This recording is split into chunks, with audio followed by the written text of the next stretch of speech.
Several days later, I'm still going on about frickin' Columbus, right? Hello and welcome to, Carlin's Worlds. Yeah, that should work. I'm a wanderer, a tinkerer, sometimes a nomad, a military veteran. I do things differently. There will be tinkering. I have a motorcycle, a truck, and a school bus. I live off-grid, so there will be some solar, batteries, inverters, and maybe even some wind. It blows.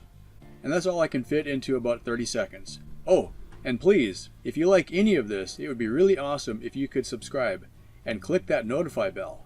Drop a comment if you have any questions or ideas. Share, like, comment, subscribe, notify.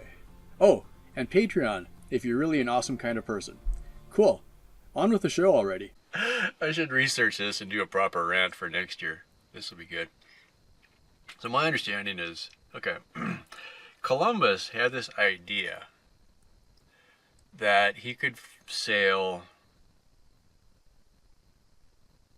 towards the west and get to India faster than the current way, because the current way was going around the tip of Africa, which was really hostile sailing, and then all the way up to India where the spice trades were, India and China.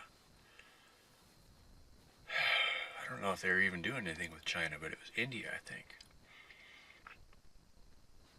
So he goes to the royalty. Spain? Portugal? I don't even remember where he was coming from. Spain or Portugal, I think. Yeah, didn't pay that much attention at the time, I guess. Anyway, so he goes and pitches this wild idea. He wants to take an expedition, and he wants some really, some of the big ships. He wants to lead this thing. He wants to be famous. And they look at him like, you're an idiot. You can't go that way. You're going to fall off the end of the world. But he thinks he's right. So he's really passionate about it. And, if you come up with a really, really good idea, and I think he threatened to go to someone else. Like, I'll go to a different country. And they're like, oh, no, well, you can't do that. Here, we'll give you some ships. But he doesn't get the ships he wants. He gets these two broken down ships. Pinta and something, right? So they give him two little ships. And he's like, are you kidding me?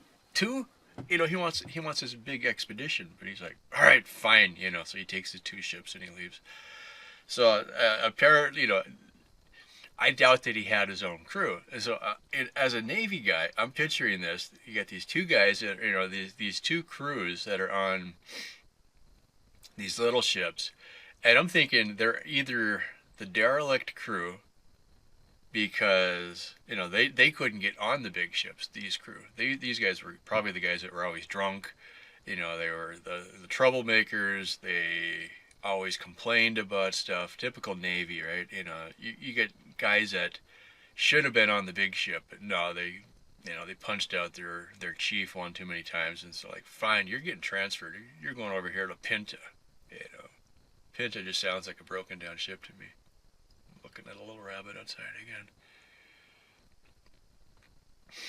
Anyway, it just it always cracks me up when I think about it. From a reality point of view, is he got two broken down ships that probably didn't have a good crew. I don't know if this guy is smoking, but he's just running in circles now.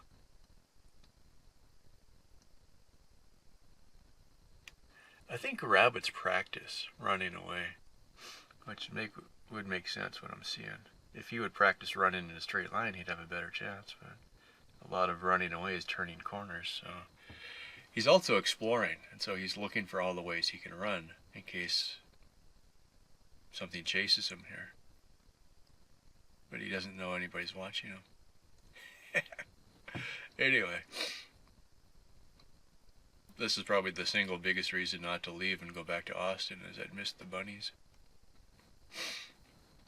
Okay, so Columbus is lost. All right. He's got two broken down ships. Two idiot crews. And he takes off, and I can just imagine if these guys are on a ship, they're a crew already. Each ship would have its own captain, and then he's in charge of both of them. He's like, well, he's got the letter. You guys are coming with me, or we're going off this way. And they'd be like, are you freaking kidding me? Sailors are stupid. Sailors are superstitious. They know the story about if you go too far, you fall off the end of the ship, or off the end of the world. You don't go that way. That's the wrong way. You don't go west. Nobody goes west. Nobody comes back. They get out there, and there's trade winds that eventually people figured out. But out in the ocean, you'll end up with a prevailing wind that goes one way. But it doesn't just go all the way across usually. Because, like if you think about it, the jet stream it doesn't start because it goes continuously, but if you picture it, the jet stream would say be in Japan, and then it would come across and pick up Hawaii, and then it would go across and pick up North America, and then it would go across and get to Europe, and then go all the way around and come back again. So it goes in that direction. It goes from the west towards the east. And yet, the hurricanes that we deal with on the east coast are storms that are originally coming out of Africa and coming across the other way. So that's going the opposite way of the jet stream. How is that possible? Right? So there is spots in the ocean where the winds pass each other. And so you'll end up with, if you drew it, you could have one circle going this way. And this is like rubbing my tummy. I can't do it. So it'll go like this and come around and go like this and come around. And they kind of are in the right spots. So on some of the old nautical charts, they would call that the trade winds, because they were trading between the continents. And so these guys made a living driving their ships back and forth. And if you're on an old sailing ship, you basically, I don't know at what point they learned how to tack. If you had a wind coming from the side, you could actually go faster than you could with a tailwind. It's voodoo, witchcraft, magic. It's kind of weird. But they figured it out that you could angle your sails and still get to where you're going. Or you could do a zigzag across the wind, and you could actually go into the wind by going, if the wind is blowing from top down, these guys could go sideways, and the wind would, angle the sails, the wind would push them this way, and they'd go a few miles off course, and then they'd turn, and then they'd cross their course line, and they'd go a few miles off course, and they would just sit there and do this back and forth, tacking into the wind. It's a lot of work, but it gets you to where you're going. Otherwise, you don't get there. So, 9 years in the Navy, and I don't know a damn thing about sailing. So, sorry, this is not the video to watch for that. But anyway, it's always just made me giggle inside every time I hear people get all excited about Columbus, because if you know enough about the story and you understand how the Navy works, two ships that were not the ships he wanted. These were probably ships that the royalty was like, you know what, if we lose these, we don't really care, and this guy's just a pain in our butts. Here, take these two ships. They come with a crew, right? So he's all excited. He goes down to the dock, and he's like, are you kidding me? This is what you're getting? He's like, oh, fine, because he knows he's not going to get any better, because they probably told him, this is what you get. Don't come back, unless you have something to show for it. All right. So he goes off, loads up, gets these guys gets their pep talk, and they're, typical Navy guys, they're probably still drunk, gets them on the ship. Okay, here's some Navy stuff for you that maybe you didn't understand. If you ever heard the story, or the phrase, mind your P's and Q's, what does that mean, right? Why would that be important? I remember my grandma telling me that when I was a kid. If I was starting to be a little bit of a dipshit, she'd be like, mind your P's and Q's. I'd be like, okay, I'd be so confused with what she was trying to say that I'd be like, it would distract me from whatever stupid thing I was about to do. and that would be good enough. Maybe that was like, I never knew what it was. Well, in the Navy, in our rate training manuals, at the end of each chapter would be some little Navy tidbit from the old days of iron men and wooden ships. Now it's iron ships and plastic men. I don't know. Progress, right? Telling my story and running my battery's dead here. So, mind your P's and Q's. When the ship was in port, the guys had just been paid, and so they'd go off and hit the pubs. And they'd tell each other all these long stories of, the monsters that almost got them. And that's where a lot of your sea monster stories come from. And eventually they would have spent all of their money. And the bartenders figured out the concept of credit, where they'd be like, well, okay, instead of you paying me cash for every time I refill your drink, I'll just put your name up on this little chalkboard here, and I'll give you a pint or a quart, P's and Q's. And every time I give you one, I'll just make another mark on the wall. Okay? So end of the night, we settle up. And if you were too drunk to pay attention, he'd just sit there and go tick, tick, tick, and you'd owe him 5 or 10 when you maybe only had 2 or 3 because you were lightweight. All right? So you had to keep your wits about you just enough to be able to see if you were getting cheated by the bartender or not. So mind your P's and Q's. Then when your ship was ready to go, the quartermaster would come in and say, okay, I need a crew to get the Pinta off of the dock. We're going out. So all these guys would perk up because they were, broke. They're like, oh, great, let's go. And the bartender's like, no, these guys owe me money. You owe them, you have to pay their fee. So the bar fine. So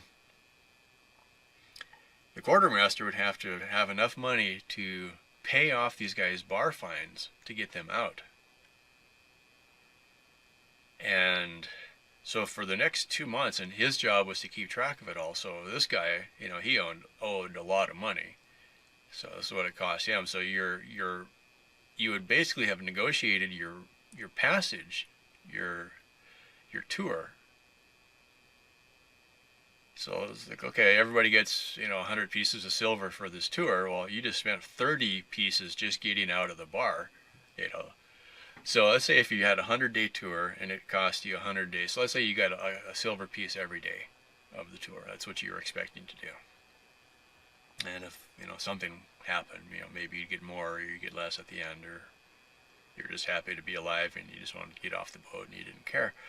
So let's say we're going to go out for 100 days and everybody gets 100 pieces of silver when we get back, but there would have to be some trust that the ship actually had enough money to pay for you.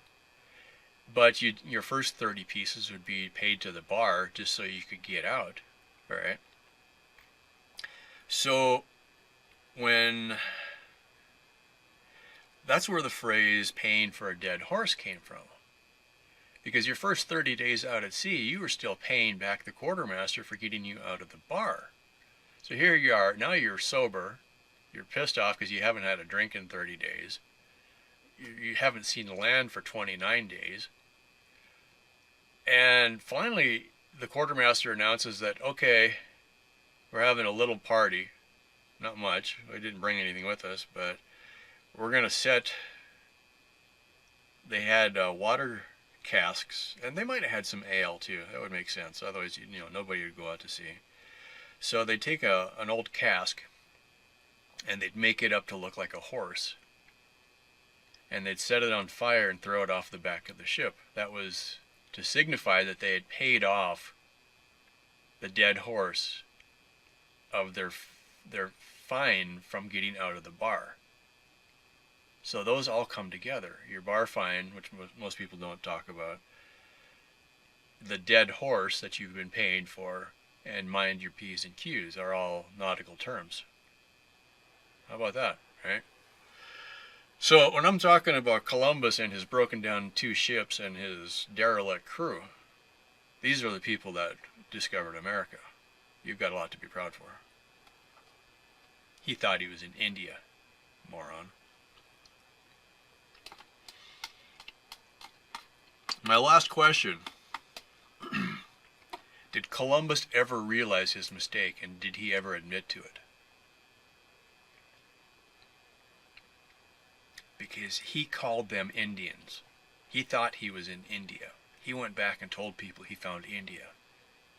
And then for the next 500 years, Europeans came and raped North America, and they were still sending ships the other way to India. So at some point they must have realized this wasn't India, but it was a kind of a neat place with lots of resources and people that they could basically just take advantage of, because we had gunpowder and firewater, you know.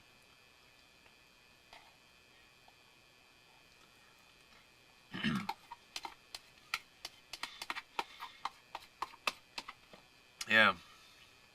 So when we talk about illegal aliens and building a wall, seriously? What the fuck do we got to protect there? It's not our land in the first place. That's my Columbus Day around. Yeah. It's 49 degrees. It's getting better. Also, oh, yeah, I just turned the inverter on, so that's going to kill my power. Stay tuned next month for my... Yeah, so stay tuned next month for my Thanksgiving Day rant. Think about it. Do Indians celebrate... Okay, let me rephrase that. So think about it. Do the Native Americans or First Nation peoples, do they celebrate Thanksgiving? I can't imagine they do. I mean, seriously, you think about, the Pilgrim story as it was told to us in school. Yeah, these people, welcomed the Europeans and then taught them how to hunt and fish. And at the end of the summer, when basically harvest was completely lost, these guys would have starved to death in their first year if it wasn't for the Indians, our Native Americans, that saved their sorry butts and created the Thanksgiving Day feast for them. All right? So all of our things that we celebrate, including, the yams with the marshmallows on them and all of these things that were not available to the Europeans, the natives showed them how to live off the land a little bit because they were terrible farmers. They probably left England because they couldn't survive, and so they were like, oh, let's go somewhere else. It'll be better there. But they brought all their own lazy tendencies with them. So you think about it. Had the natives not helped them survive, they would have died off in a couple of years, and that would have been the end of the story. I mean, I suppose at some point others came and there wasn't any way for them to send a message back, so I guess they figured it out that, well, let's keep going, but and then, imagine to their dismay, the natives realize, crap, look at all these morons showing up, and then 10 years later, okay, yeah, we're screwed, and 100 years later, oh, yay, we get a reservation, and we'll build a casino, it'll be good,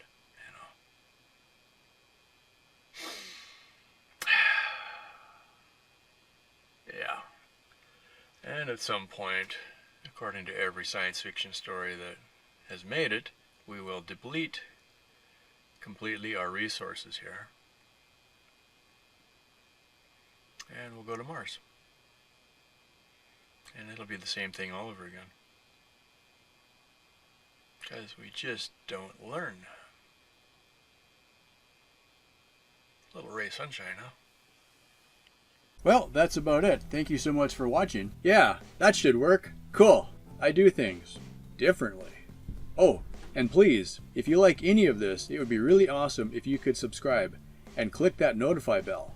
Drop a comment if you have any questions or ideas. Share, like, comment, subscribe, notify. Oh, and Patreon if you're really an awesome kind of person. Thank you so much for watching.